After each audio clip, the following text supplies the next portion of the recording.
Hello, I'm Fiona Sitkin, a host of a talk show, The Bridge for Women Worldwide. Welcome to The Bridge, my friends. In this talk show, as well as in my blogs and the recent book, How They Made It in America, the focus is on prominent women. Why?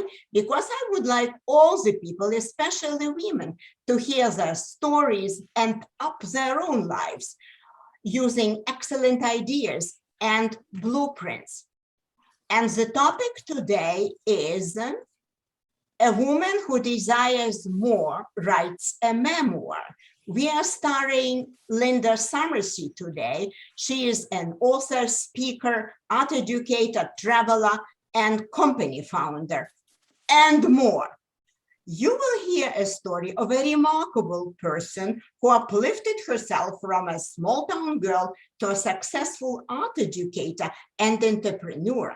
You will learn what it takes for a depressed teenager from a dysfunctional family to hold her own and fulfill her dreams. Linda Summersey is not your ordinary woman. So stay with us, please. Hello, Fiona. It's my pleasure to contribute to the talk show about prominent women. I love the ideas shared by the many women you've interviewed on your show. Certainly, I welcome you. Now, let me introduce you properly here at the bridge, all right? Mm-hmm. My friends, I admire Linda Summersey for a reason. She's a strong personality who always wanted more and managed to fulfill her dreams in not so easy life situations. See for yourself. She was wearing many hats and playing different roles, such as author, designer, educator, teaching artist, director of arts, and also a successful company manager and company founder. The company was called Kitchen Table Startup. Linda Summersey has been thirsty for life all the way. She desired to try more and more things that life threw in her way. And she made it. She did it. Isn't that great? Well, I am very happy she is with us today. Thank you for coming to us, Linda. Thank you, Fiona. I'm happy to be here. Good. I have a question for you. For starters, you grew up on a small generation farm, and later you realized that you were a depressed child from a dysfunctional family. I am wondering, what was your big dream at that time when you were a child, and how did you go about it? Growing up on the farm, I never got to meet other children other than my siblings and my cousins until I went to kindergarten at St. Joseph's. That was part of the Polish American parish in our town. I was a shy loner, but I loved learning. So as soon as I learned to read on day one of grade 1, I just devoted myself to being a good student. My turning point came when Sister Florentine passed out the paperwork in 8th grade that we need to fill out for high school. She said that I should fill in college preparatory in the blank for the course of study. I didn't know what that was all about, but she said that I might like to become a teacher. Well, when I went home and showed college preparatory in the blank, my father was so furious, he blew his stack. Up until that time, I had no idea that he believed in a complete caste system. He was a factory worker, unskilled, and he said to me that I had 2 choices. I could A, become a factory worker like him, or B, work as a bank teller. Well, that was quite a shock, and I did not want to do either of the above. I said, Dad, I want to go to college. I wanted to talk about it, but he didn't. Eventually, that afternoon, we came to a compromise. Dad said that I could go on a few conditions. He said that I could not go to a college that was better than the college of his boss's daughter. she happened to be going to the University of Massachusetts at Amherst. And so I would have to go there too if they would have me, or one of the small state schools that are commuter schools. Let's see, and then after that, Okay. uh, Well, he anyway, also I insisted- understand you had to be very creative to reach your ends, to put your dream to work, right? yes, yes. And you also had to use your creativity. I want to talk about your creativity because for me, you're a very creative person. You had to use your creativity at its best for starting a successful business called Kitchen Table Startup. How did you do it, I wonder? Well, it happened in a roundabout way, Fiona, because I was, when I was in college, I was interested in two creative arts. One was writing and one was the actual drawing, painting art. And I somehow signed up for the wrong course of study when I got to UMass. I can still remember those long lines, giving you the paperwork. Well, I accidentally signed up for English literature instead of creative writing. And believe it or not, I was too shy to try to go back to the front of that long line eventually. And I went with it. I was taking art courses. Mm-hmm. And I did become an art teacher and enjoyed it very much. But then, as you say, Fiona, I wanted more. So country decorating was getting popular at that time. And I got this idea to design a beginner's basket weaving kit. We needed a new car that summer, but I used my summer paycheck for 3 display ads in decorating magazines. Mm-hmm. I used my writing skills for the how-to in this kit and my art skills for the illustrations themselves.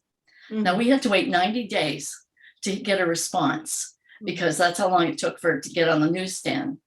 But I'm happy to say that 90 days later, this led to our company, which is now 40 years old, and it has become a source of supplies for basket weaving, and as well as many, many more kits themselves. Wonderful, wonderful. How about your creative writing? I'm interested how it started. You discovered your writing strengths as a late bloomer, is that right?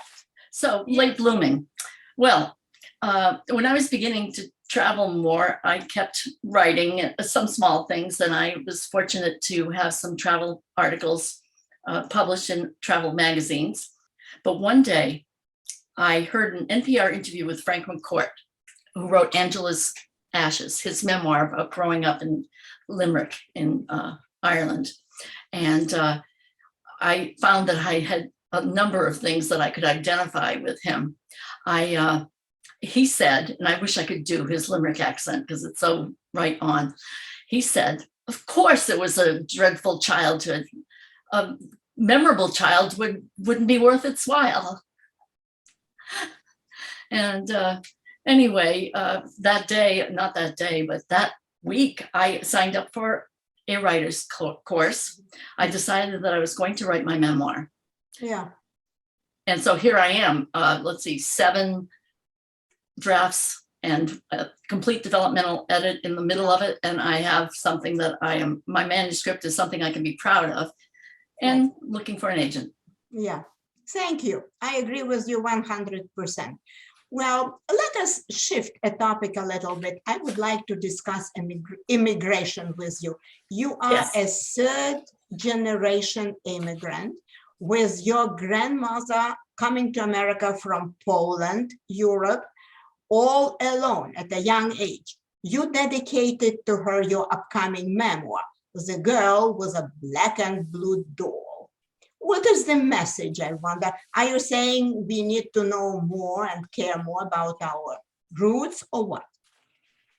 Well, even though I wasn't an immigrant myself, I think that the in the immigrant experience represent some of the strongest desires in the human condition.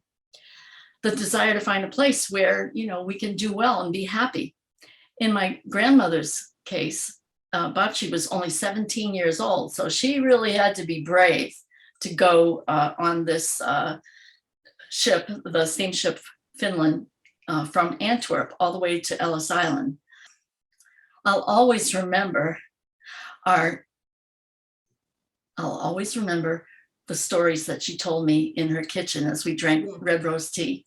The stories of the steerage class in the very bottom of the boat, where there were very strong smells of boiling meat and seasickness mixing together.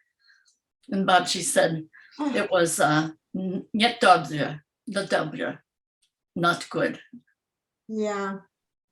Well, these are all precious memories. And it seems to me that the genes from your Polish grandmother who jumped continents and cultures are alive and kicking in you, Linda.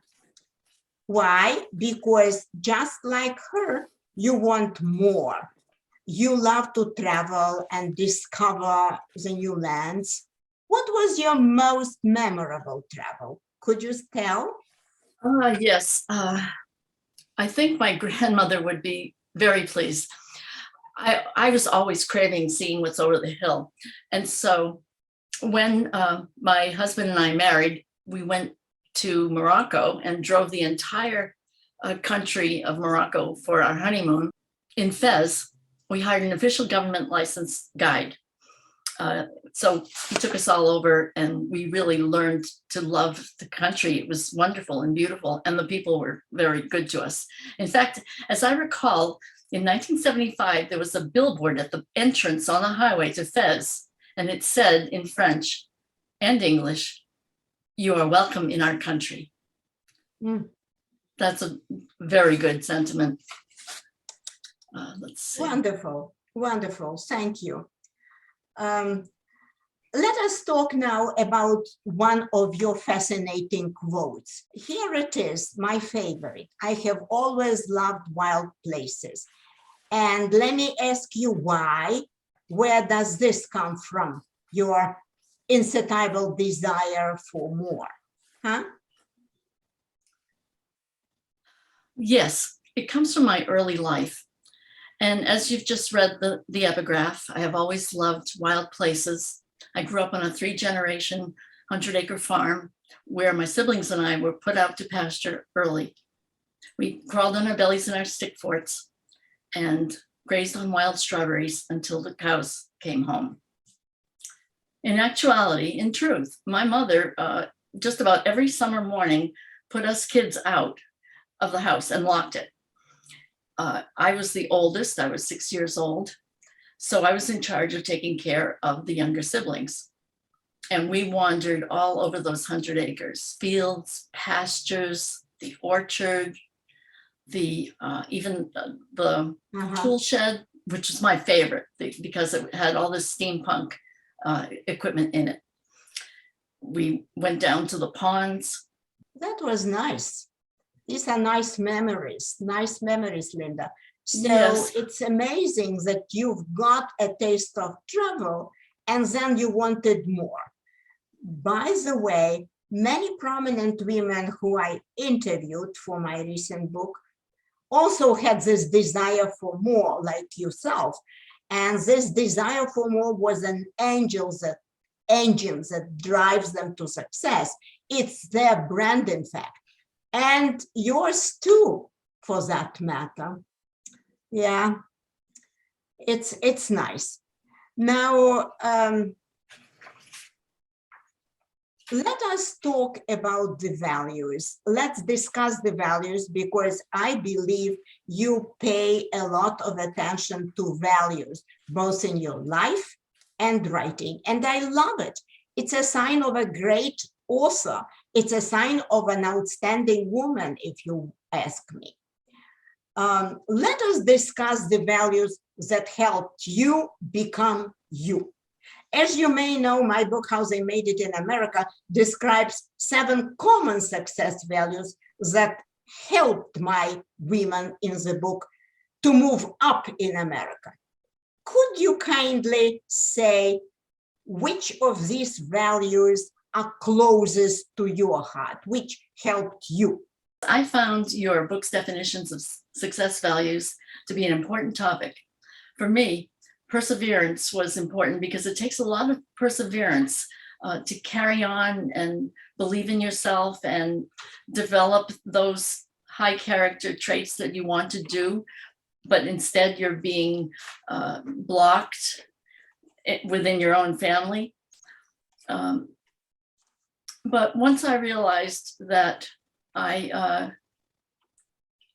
once I knew what I really wanted, I just stuck to it. And once again, perseverance. Mhm. Another is communication and creativity. Yes. It was acceptable to be shy and fearful when I was a little girl, but I was still very, very shy when I was a young teacher. I guess I was uncertain about how people would respond to what I had to share. And so once I realized that I did have something important to share, I relaxed, and I have always enjoyed doing public speaking since that time. Yes. Well, this is important things that you are sharing. And of course, communication skills and creativity is definitely up your valley. Well said. And I would say bravo. I appreciate what you said about the values. Thank you for the contribution to the values issues. This alone makes you a role model for women and men alike. And being a role model as a late bloomer is a great mission in life. That's my experience. I am looking forward to having your book in hand. Thank you. Finally, my friends, let me thank you all who attended our show for watching The Bridge for Women Worldwide. Please subscribe to our channel. It is now over 7,000 subscribers, rich and strong and counting. And let us connect using these links: YouTube via comments, my book website, www.fionasitkin.com, and my personal email. You are very welcome. And now, Linda and I want to wish all of you to stay well and healthy for years to come. I salute you. Bye-bye for now.